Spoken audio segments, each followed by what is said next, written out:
नहमदुहु व नसल्ली अला रसूलिहिल करीम।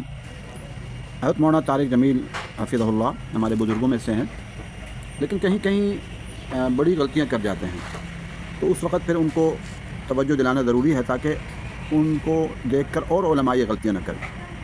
अब यहाँ एक वीडियो आई है जिसके अंदर वो कोई डॉक्टर नबीहा साहिबा हैं, उनका निकाह पढ़ा रहे हैं। अच्छा काम है निकाह करना और अल्लाह ताला उनको अच्छी ज़िंदगी नसीब फरमाए, लेकिन जो कैफियत बनाई गई वो ठीक नहीं बनाई गई कि मौलाना तारिक जमील साहब डॉक्टर नबीहा के साथ बैठे हुए हैं और वो दुल्हन बनी हुई हैं और उनके साथ उनका बैठना और फिर वीडियो बनाना ये मुनासिब तरीक़ा नहीं है, नाजायज़ और हराम है। मौलाना तारिक जमील साहब को भी इससे बचना चाहिए, दीगर उलमा को भी इस तरतीब से बचना चाहिए। हम थोड़ा सा उसका जिक्र करेंगे, कोशिश करेंगे उसको मदहमी रखें और फिर चंद बातें और अर्ज़ की जाएंगी। मोहम्मद असलम खान को 1 लाख महर के वज़ाफ़ के निकाह में दिया, आपने कबूल किया?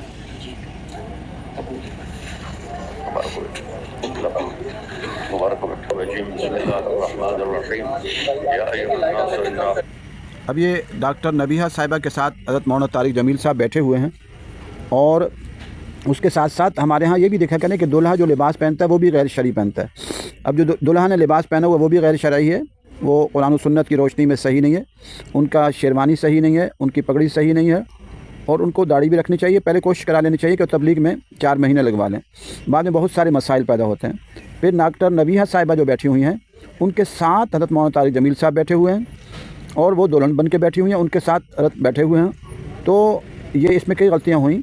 एक तो यह है कि वो पर्दे में नहीं है, उनका पर्दे में होना चाहिए, इस तरह साथ नहीं बिठाना चाहिए, उनके साथ नहीं बैठना चाहिए। फिर उसके साथ साथ यह है कि आप जो दुल्हा है वो भी दुल्हा भी उनका लिबास कुरान और सुन्नत की रोशनी में सही नहीं है। जब हम अपने निकाहों को कुरान और सुन्नत की रोशनी में नहीं रखेंगे और उलमा भी ख्याल नहीं करेंगे तो ये निकाह कैसे जो है वो देर पा होंगे और कैसे इसमें रहमतें और बरकतें आएंगी।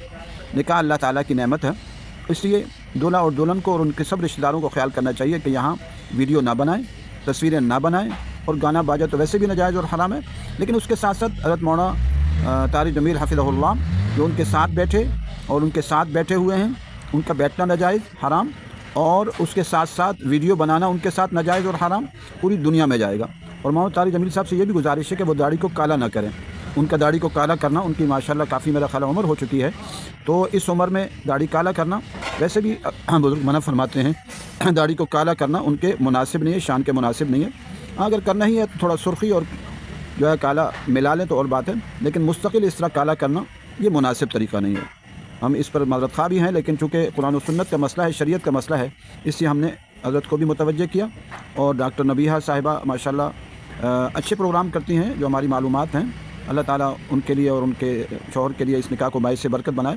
लेकिन कुरान और सुन्नत की रोशनी में पर्दे का अहतमाम करें, हुदूदुल्लाह से तजावुज़ न करें। वमन यतअद्दा हुदूदल्लाह फउलाइका हुमुज़ ज़ालिमून।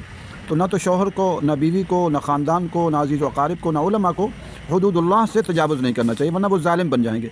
फिर ज़ालिमों पर अला लानतुल्लाहि अला ज़ालिमीन, अल्लाह की तरफ से लानत आती है, रहमतें नहीं बरसती बल्कि अल्लाह की पकड़ आती है। इसलिए हम सबको चाहिए कि कुरान और सुन्नत की रोशनी में ज़िंदगी गुजारने वाले बन जाएँ। अस्सलामु अलैकुम व रहमतुल्लाह।